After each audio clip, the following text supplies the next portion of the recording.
The Denari ship Nogala docked at Space Station 6 to take on a load of construction equipment and workers as passengers.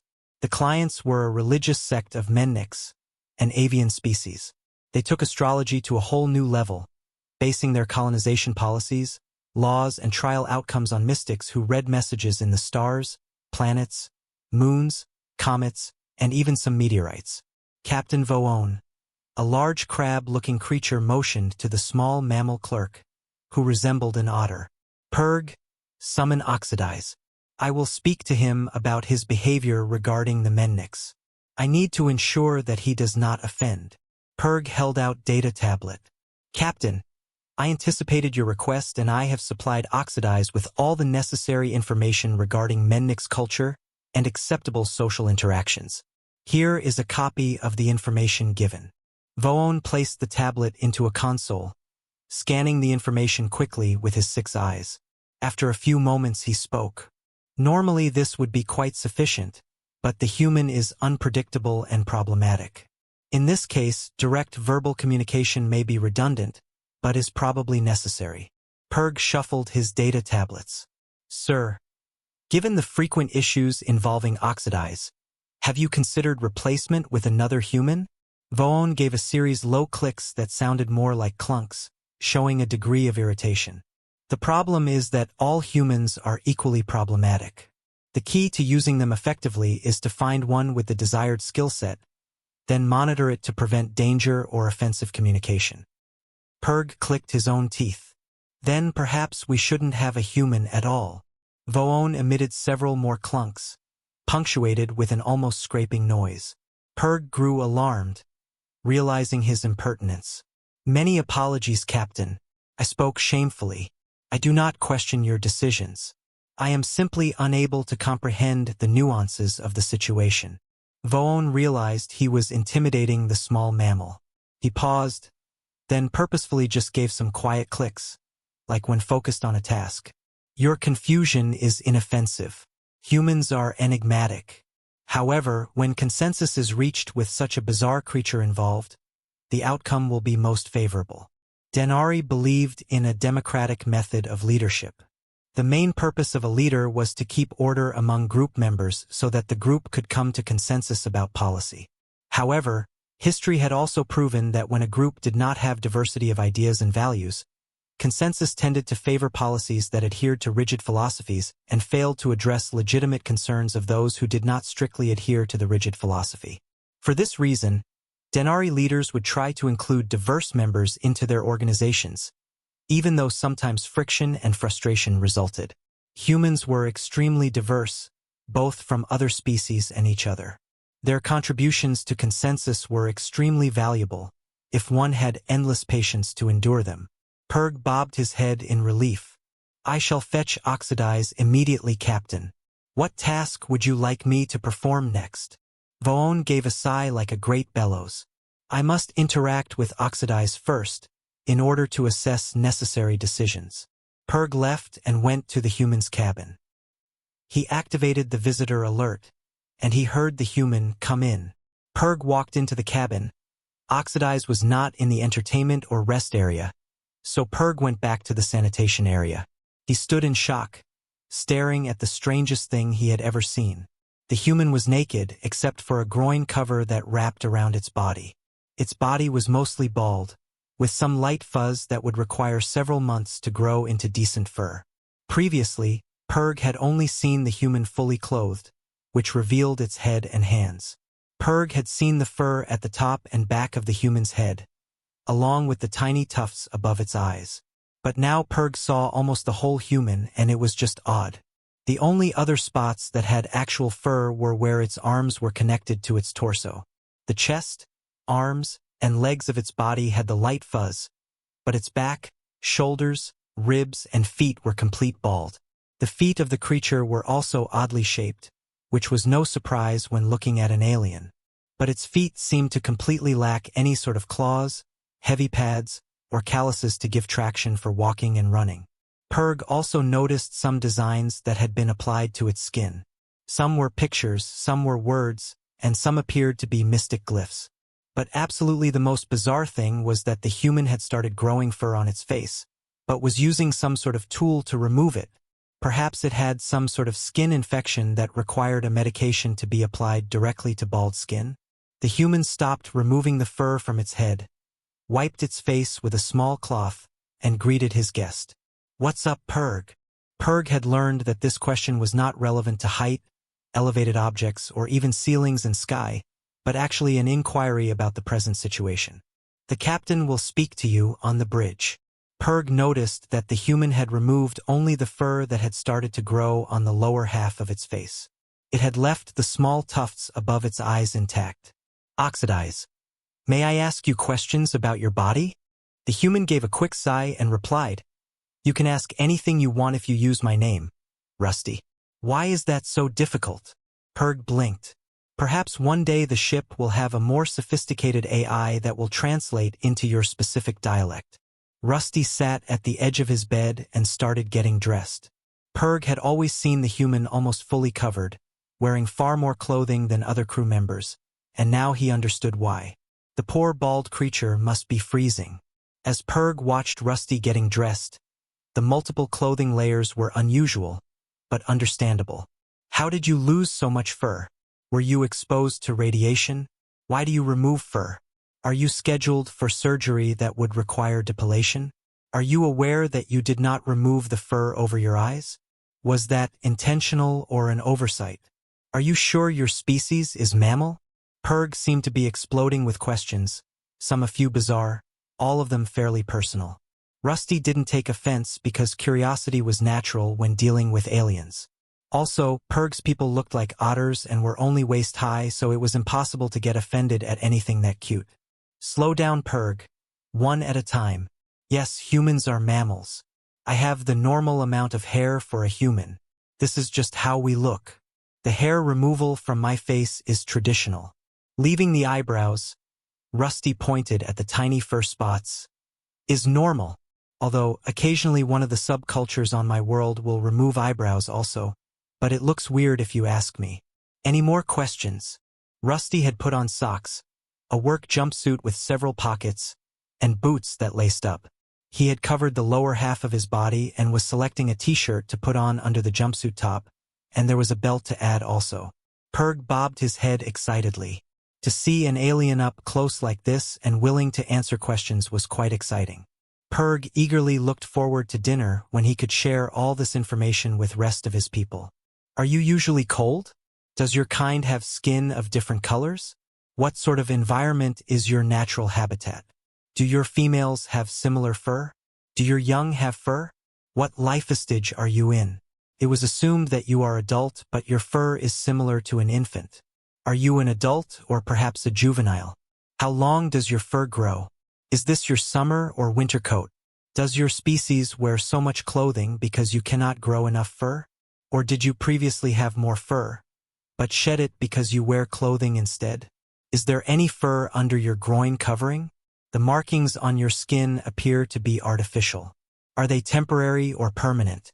Are they religious or family markings? Do females have such markings?" Rusty chuckled. Purg was usually the calming influence in any situation. Quiet, efficient, diplomatic, dependable, and proactive in a completely innocuous way. To see Purg so excited and animated was, well, adorable, like a boy watching a construction site. Some of the questions were a little surprising with their personal nature, but Purg was incapable of trying to be offensive. Rusty had to suppress the urge to pet Purg and give him a little scratch behind the ears. He answered Purg's questions while gathering a few assorted tools to put in his pockets. "Females actually have less hair than males. Body hair is what you see. It doesn't get longer.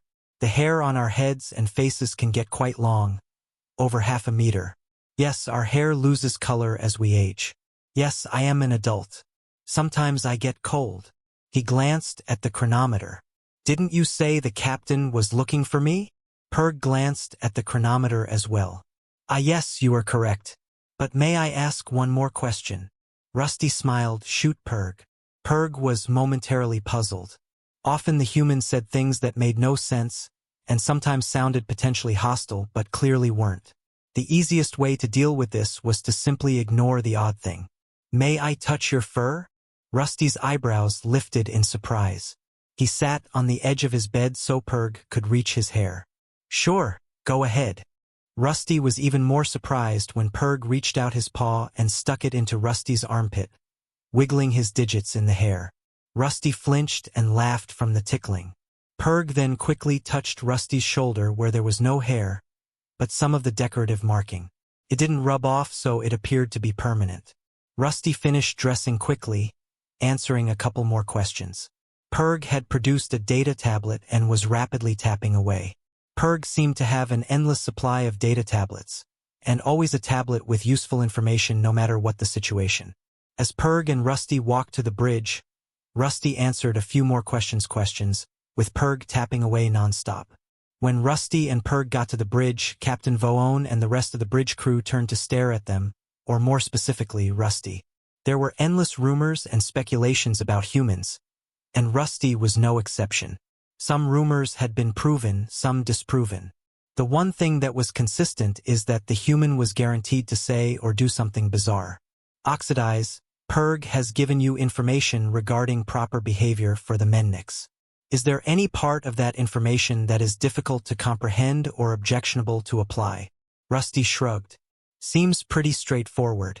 My sister is into all that astrology mumbo-jumbo, so I've just learned to smile and nod. Rusty glanced around the bridge, looking out of the corner of his eyes. It seemed like the other crew members always stared at him, like they expected him to perform tricks. Voone chittered approvingly. It is agreeable that we have reached consensus so easily. I was unaware that humans practiced astrology. It is most fortunate that your own family has this religious preference and finds it so agreeable. That's not what Rusty meant. Well, that is, sure Voone, why not? Tell you what, I'm going down to the loading bay. Let me know if you need anything. He went down to the loading bay and storerooms, double-checking empty cargo space and safety devices. He was not looking forward to this. Weird aliens were one thing, but Supreme Asshole at Space Station 6, SAS-6, was something else entirely. That's what Rusty called the shuttle coordinator there. Rusty had been a Terra Marine, and SAS-6 was also a human military veteran, the Space Force. Terra Marines saw the Space Farce as pampered, soft, coddled, and entitled with zero common sense. Space Force considered Terra morons to be lower evolved humans, licking paint off walls, fighting like toddlers, and occupying themselves by picking their noses and butts, usually with the same finger. The only thing that Rusty and SAS-6 agreed on is that any civilian who ever dared to insult any part of the military deserved the full wrath of all military members in the immediate vicinity. Rusty had an ongoing dispute with SAS-6. As the shuttle coordinator, fancy title for sitting around watching other people work, Rusty thought. SAS-6 thought he should determine which order that cargo loads would be sent to ships. The problem with that is, depending on the configuration and equipment of the receiving ship, that could be anything from a minor inconvenience to an expensive disaster. Things need to be on-load a certain way, and that way wasn't dictated by the laziness and ego of a desk jockey. Once the Nogala docked with Station 6, Rusty went with the captain, Purg, the contracts and currency specialist, and the medical specialist to meet the Mendix. The Nogala had never transported Mendix before, so a review of their allergens and potentially communicable infections was in order, following standard galactic policy. There had been countless attempts to organize a database to replace the screening protocol, but with so many creatures interacting with other creatures in a variety of environments, a comprehensive database was basically impossible. As it stood, such databases were considered rudimentary guidelines, but a review by a medical specialist was still the best process. The Nogala crew, the Mendix representatives, and employees of Station 6 all met in the transport area next to where the Mendix equipment and supplies were going to be loaded into shuttles. SAS-6 was there with the other station employees. He and Rusty gave each other hard stares, neither blinking. The Mendix acknowledged the station crew first, with their conversation being mostly a formal goodbye. May you find fortuitous omens and a clear path in the stars. The leader of the station crew fumbled his way through a polite response, good luck and be safe. The Mendix gave each other quiet, awkward stares. Then they went to greet the Nogala crew. We look forward to this intersection of our life paths. Perg tapped away on his data tablet, trying to find a culturally acceptable response. The Menniks started to give each other the same awkward stares. Rusty was impatient to get started, especially with SAS-6 giving him the evil eye, so he just blurted the first thing that came to him. Happy birthday. His sister, the astrology nut, was always going on and on about how when you were born supposedly dictated your whole life and personality. The Menniks chirped pleasantly and tapped their toenails on the floor. Their leader quickly approved the work agreement from the contract and currency specialist, barely glancing at it. Voon perceived that Oxidize, in his usual bizarre manner, had somehow utterly charmed the Menniks. He chittered approvingly. The loading work was the usual pain in the ass working with SAS-6. Rusty gave clear, simple instructions about the order the cargo was to be sent. SAS-6 seemed determined to do everything in the most ass-backwards way possible. When dinner break came around, Rusty was grouchy as hell. Voon came to where Rusty was eating. Oxidize, I require your opinion. I have been asked to give contributions to achieve consensus about the worlds in the Quonet system. Rusty frowned a moment. Isn't that the territory that the Denari and Unla are always fighting over? I don't know a lot more than that. What's on your mind? Voon quietly rubbed a couple small forward appendages together. My government tires of the unending conflict. Achieving consensus with the Unla seems impossible.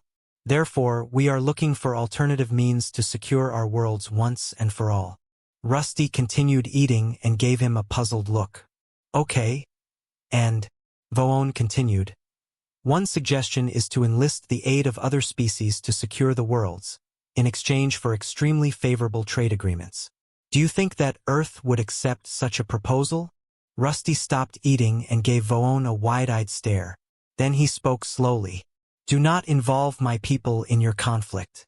You would be better off permanently surrendering ownership of those worlds than getting Earth involved. Trust me on this. We have a saying, everything in moderation.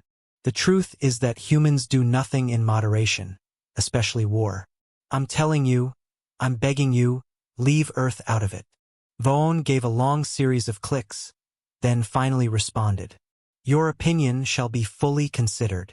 Voon returned to the bridge and settled into a contemplative posture. He compared the responses of Oxidize as well as the human shuttle coordinator at Station 6. Their responses were exceptionally valuable.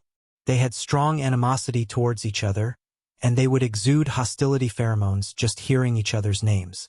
Voon speculated that they may be from warring tribes.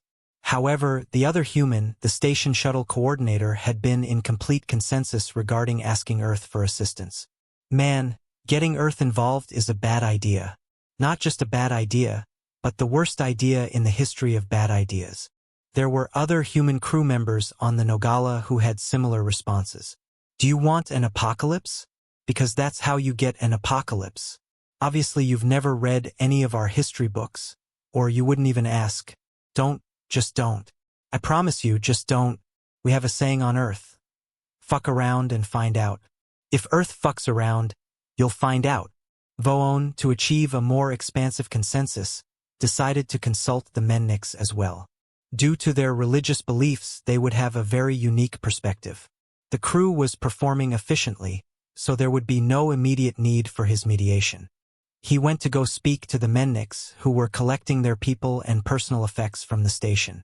When he went to one of the returning shuttles, he was surprised to see Rusty in one of the seats. Voon could detect some hostility pheromones, mixed in with perspiration from the day's labor. Rusty glanced up. Hey Voon, I'm going over because I need to see for myself what's coming. That idiot shuttle coordinator seems incapable of giving a straight answer or following simple instructions. Voon gave a few clunks, then finally replied, do what is necessary to achieve consensus. There are to be no delays in our departure. The Menniks have dictated the schedule according to their beliefs, and compensation will be affected by how well Nogala adheres to the schedule. Rusty gave a curt nod. Voon grew uneasy. While personally assessing the remaining cargo was a sensible idea, the potential for conflict between Oxidize and the shuttle coordinator was exceptionally high. Before the shuttle could lift off, Voon issued orders. Shuttle pilot, Inform the Menniks that I wish an immediate audience upon our arrival. Tell the Nogala Bridge to summon Purg and Manj to this shuttle. We will depart immediately when they board. Oxidize, you will be accompanied by Manj and Purg while on the station. Rusty gave a frustrated sigh which Voon ignored. Manj was the contracts and currency specialist, and might be able to provide Rusty with some advice. As for Purg, Voon had noticed an interesting social pattern with mammals. Larger mammals found the presence of smaller mammals to be enjoyable, often making them more agreeable. Voon speculated that perhaps larger mammals unconsciously viewed smaller mammals as offspring, explaining why their demeanor would be gentler and even protective towards smaller mammals. While Purg would not have any professional relevance, perhaps his presence could provide emotional soothing that would de-escalate interaction between Oxidize and the shuttle coordinator. Oxidize seemed to be particularly agreeable towards Purg. Purg, Manj, and 3 of her husbands boarded the shuttle. Manj was an arachnid, meaning polyandry, lots of polyandry. Wherever Manj was, at least 2 of her husbands would be also constantly kowtowing, hoping to be the next selected mate. It was beyond weird to Rusty. Manj, being female, easily towered over her husbands. They were in constant cooperative competition with each other, hoping to be chosen for mating. Being chosen, though, was literally the worst prize ever. During mating, she would kill the husband and weave him into a preservation web so that when his offspring hatched, they could eat him. Their species saw it as an honor, that their legacy was fathering and nourishing the next generation. To Rusty, it was a freaking nightmare. But he also knew a few guys who had been through some nasty divorces that would probably prefer this. On the station, the interaction between Rusty and the shuttle coordinator was as bad as everyone feared. Aggression hormones were pungent, shouted profanities and insults echoed off the walls, and there were even assorted threats involving various gestures, such as when Rusty held up the middle phalange of each hand up to the shuttle coordinator's office where the coordinator was barking orders over the general intercom to the loading area. Of course, this was the precise moment that Voon and the Menniks representatives came to the loading area. An intimidated forklift operator turned suddenly with his cargo. A wheel of his vehicle caught the side of a shuttle ramp, instead of up the smooth incline of the ramp. The forklift tipped on its side, damaging the battery that supplied the magnetic restraining clamps. Large cargo barrels spilled off the cargo platform. Rusty saw one of Manj's husbands standing dangerously close, frozen in fear. Corporal Robert Rusty Hauser, United Earth Terra Marines, sprang into action. The lights were super bright but focused. Some noises were overwhelmingly loud while others were silenced. His heart pounded impossibly fast, he began sweating, and his body was running, moving, jumping, before he could tell it what to do. Time flashed in an instant at an excruciatingly slow speed. 95% of his brain shut down, and what little was active was his training, which took over everything. He ran over to the husband, getting hit and knocked down by heavy barrels, but immediately scrambling to his feet to continue running. He was aware of an incredible pain down his left side and another in his lower right leg and foot. He reached the husband, and grabbed and flung him toward Manj. He heard a scream. The forklift operator was trapped in the fallen vehicle. He ran over to the forklift, wiping sweat from his eyes, which turned out to be blood. He was vaguely aware of alarms going off in the loading bay with shouted orders coming over the intercom. He gave a screaming shout as he lifted the side of the forklift cage up so others could pull the operator to safety. The scream was because his side hurt so badly he thought he would vomit. He was vaguely aware of broken ribs. His hands were slick with the blood from his face as he shouted at the others rescuing the operator to hurry. He tightened his grip, feeling his hands distend with metal cutting into his flesh. He was still losing his grip and shifted to try to hold it a few seconds longer, because the operator's harness was caught. As he shifted, he became aware that the voice over the intercom was shouting, "Live wire!" Corporal Hauser screamed louder, as electricity shot through his body, exploding in pain. He was going to be damned if he let go. The devil himself with legions of hellfire could come to beat him with red-hot pokers, and he wasn't going to let a man die, not after Blood River. The others finally got the operator out of the forklift. Corporal Hauser saw a lower appendage and the tail of the operator had been crushed. As he dropped the forklift and hobbled over to the operator, he shouted, "Corpman, on deck now." As he looked over the operator, he noticed a large gash bleeding profusely and firmly pressed a bloody hand, applying direct pressure to the wound. Emergency medical specialists surrounded them. One pulled him off the operator, shouting questions at him. He saw where Voon, Mange, and Purg were standing. He stood up to walk over to them with incredible pain in his right shin and ankle. Purg scurried to him, looking alarmed. Even though the pain in his left side was so bad that he couldn't breathe, he said to Purg reassuringly, "It's going to be okay."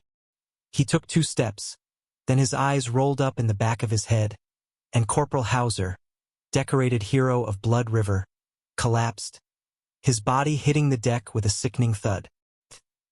Purg went to visit Rusty in the ship's medical center. As usual, he had a handful of data tablets. One had more questions and notes about Rusty's fur.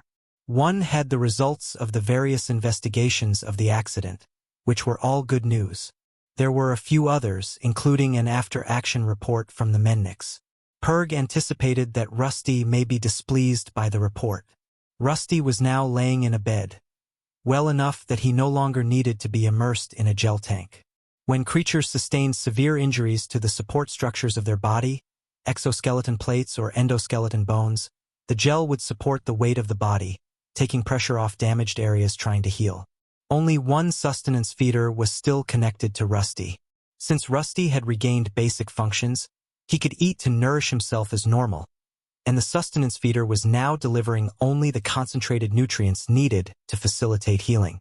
Purg marveled at his large crew mate. Not only had the human miraculously survived lethal injuries that had been aggravated by incredible actions made possible by human combat hormones, but he was healing at a phenomenal rate. Even with medical gel and specialized sustenance feeding, Rusty's recovery was still astounding. Crew members were constantly trying to solicit gossip from the medical specialist about Rusty's recovery. It was commonly speculated that Rusty was probably genetically enhanced, but the medical specialist had scanned Rusty repeatedly using different techniques, and his DNA was unaltered. Rusty was lightly dozing. The medical specialist had reported that Rusty seemed especially skilled at sleeping. The human could rest comfortably regardless of bright illumination or intermittent noise. The one exception was if Rusty's entertainment monitor was switched off. Rusty insisted that it be active at all times. He could be in deep REM sleep, and if a medical attendant turned it off, Rusty would immediately awaken an object. "Hey, I was watching that." Even when it was pointed out that the growl/barking noises Rusty made during deep sleep were much louder than the monitor, Rusty still stubbornly insisted on keeping the monitor on. Rusty seemed to sense Purg's approach, because he woke up and groggily greeted Purg. "Hey little buddy, what's up?" Rusty reached over and gently petted Purg's head, and gave him a little scritch behind the ear. Purg found it unusual but a bit soothing. It reminded him of the way his mother had groomed him. It was amazing that this powerful creature could touch so gently. Rusty's hand dropped. "Sorry if that was inappropriate. The drugs doc has me on got me feeling good." Purg nodded understandingly. The touch was unexpected but quite inoffensive.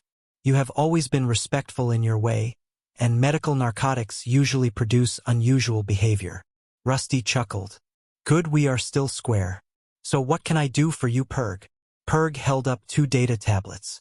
"The accident has been formally reviewed, and no fault was found on the part of the Nogala or crew. There will be no disciplinary procedures or documentation. In spite of damage to the Menniks property, you will receive full compensation for the work." Rusty gave a brief smile. He let his head fall back to his pillow. "Cool." Purg ignored the reply. Another nonsensical human utterance, but it seemed to be favorable. "Captain Voon has spoken at length with the station owner. They agreed that you and the shuttle coordinator are simply incapable of reaching consensus. Therefore, there will be an intermediary between you in all situations going forward. This may provide slight inconvenience, as it was determined that besides working separately, you will also take rest, entertainment, and meals separately." Rusty snorted. It was almost insulting that he was being treated like a toddler who wouldn't keep his hands to himself, but at least he was getting full pay for this job, and wouldn't have to deal with SAS-6 anymore. Purg held out a data tablet that had pictures of a few various monkeys. I have more questions about your species, so I did some research. It seems that your scientific community thinks that you naturally evolved from these creatures. I believe they are mistaken. Given the differences between humans and these other species, there is no way your people came from these animals without some sort of intervention. I believe that there was an early common ancestor, but an unknown outside entity began experimenting and accelerating evolution to develop different descendant species until humans were created. Then you were left alone for whatever reason. Rusty chuckled. Purg, I think you are the first person to ever prove the existence of God by believing in evolution. Usually it's the other way around. Rusty was impressed. Purg was a master of research, able to find just about any given piece of information. He was also so darn cute that you would answer any question without hesitation. Rusty asked, "How much longer until we hit our destination?" The doc is worrywart and says I'll still be on bed rest. I might not be 100%, but I can at least operate a loader and help direct traffic. Purg hesitated, shuffling his data pads. Purg sighed, then spoke. We will be meeting with the Balan, Captain Voran's ship, in 9 days. You will remain aboard the ship until it docks at Space Station 9. After the Nogala has delivered the Mennik supplies and personnel, we will rendezvous at the station, where you will be reintegrated with the crew. Rusty was baffled. What? Why? Purg took a deep breath. While the Menniks were very impressed and appreciative of your actions during the accident, they were also quite frightened. There are rumors regarding human aggression and combat abilities. After extensive discussion, the Menniks have decided that humans are banned from their system for safety reasons. Rusty was in shock, but only for a moment. Are you fucking shitting me? Purg gave a small nervous squeak. Rusty took a few breaths, calming himself. I'm sorry, Purg. That wasn't directed towards you. I just can't believe they would do that. I mean, this is insane. Is it because the others got hurt? Purg spoke to him reassuringly and held out a data pad with the accident investigation report. Definitely not. Manj's husband suffered only superficial injuries that he has already recovered from. The forklift operator definitely would have died or suffered completely debilitating injuries without your assistance. Your actions undoubtedly prevented further injuries and property damage. It's just that, after seeing humans in a full rage, then far exceeding normal performance limitations with debilitating injuries due to your combat aggression hormones, the Menniks are alarmed at the potential for disaster if humans are allowed in their system. Rusty just stared at Purg in shock, just blinking. Purg had never seen such aggressive blinking. Purg never would have imagined that such an action could exist, to blink and stare in such a way that it made another nervous. He continued, "This is not as unusual as you might think. There are other such bans in effect, usually between warring species or carriers of infection. And I have identified 8 other worlds that have banned humans. I compiled this list for your reference." Purg held out a tablet. When Rusty didn't take it, but just sat there blinking, Purg put it next to the entertainment monitor. Rusty finally spoke. "So I saved 2 guys, prevented damage to cargo, got my ass royally kicked in the process, and the thank you is to banish my entire species. I'm not sure if I should be flattered or insulted." Purg thought a moment. "I think flattered. I spoke with Manj. After seeing what you did, she said that if you were the correct species, you would absolutely be her first choice to mate." Rusty did a double take and his eyes crossed slightly for a moment. It seemed that no matter how weird the universe got, it could always get weirder.